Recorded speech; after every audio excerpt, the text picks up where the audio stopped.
સુરતની ડુમ્મસ પોલીસે silent zone અને સેટેલાઇટ બંગલોઝમાંથી કિંમતી વસ્તુઓની ચોરી કરનાર 3 રીઢાઓને ઝડપી પાડી લાખોની મત્તા કબજે કરી હતી. સુરતમાં ચોરી સહિતની ઘટનાઓ વધી રહી છે તો સુરતના ડુમ્મસ પોલીસ મથકની હદમાં આવેલ સાયલન્ટ ઝોનના JR વિલા અને સાયલન્ટ ઝોન પાસે આવેલ સેટેલાઇટ બંગલોમાંથી કિંમતી વસ્તુઓની ચોરી કરી ભાગી છૂટેલા 3 રીઢાઓ જેમાં અલથાણ ખાતે રહેતા સુનલ શંકર રાઠોડ, શંકર દિલાવર રાઠોડ અને તેજસ રાઠોડને ડુમ્મસ પોલીસે બાતમીના આધારે ઝડપી પાડ્યા હતા. પોલીસે રીઢાઓ પાસેથી ચોરાયેલ મુદ્દામાલ સહિત 2,70,000 થી વધુની મત્તા કબજે કરી ત્રણેય વિરુદ્ધ કાયદેસરની કાર્યવાહી હાથ ધરી છે.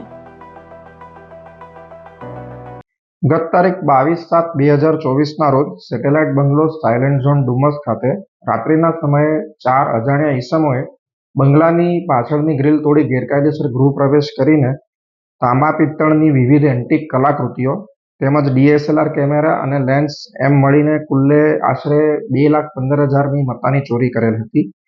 ડુમ્મસ પોલીસ સ્ટેશન ખાતે જે અંગે BNS કલમ 305, 331(4) અને અન્ય વિવિધ કલમો હેઠળ ગુનો દાખલ કરવામાં આવેલ.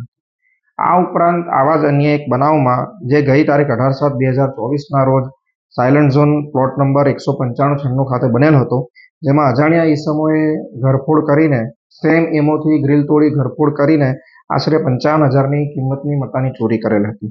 આ ઉપરોક્ત બનાવોની ત્વરિત ફરિયાદ લઈ ડુમ્મસ પોલીસ સ્ટેશનના થાણા ઇન્ચાર્જ તથા અન્ય સ્ટાફે મળીને બાતમીદારોના તંત્ર તેમજ ટેકનિકલ સર્વેલન્સનો ઉપયોગ કરી ગણતરીના કલાકોમાં આ 4 ઈસમોની ગેંગને ઝડપી પાડેલ છે તથા તમામ મુદ્દામાલ કબજે લીધેલ છે.